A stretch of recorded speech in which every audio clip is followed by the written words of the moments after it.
It's not a radical call. May I pay tribute to Professor Mills? If Professor Mills had been alive, I'm sure some of these things that I'm saying he would have taught. Because you see, the Constitution does not put a brake on borrowing.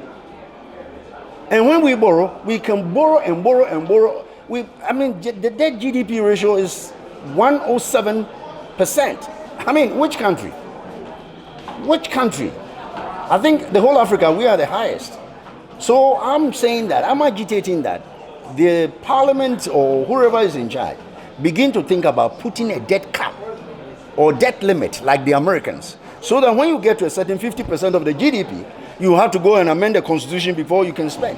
Because if a law is part of the Fiscal Responsibility Act, it is easy when you have majority in parliament. They say, yeah, and then they move the goalpost. And when they move the goalpost, it doesn't help us. But if it's constitution entrenched, you cannot do that. That's why I'm saying that we must look at the constitution very, very well. It has been suspended because there is nothing. If the cap was in the constitution, they cannot suspend the fiscal responsibility.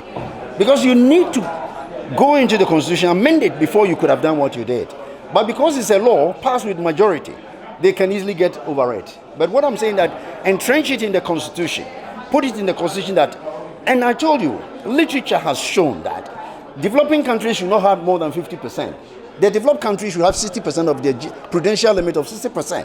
And you can't have a country which is so underdeveloped, borrowing but not putting into productive use.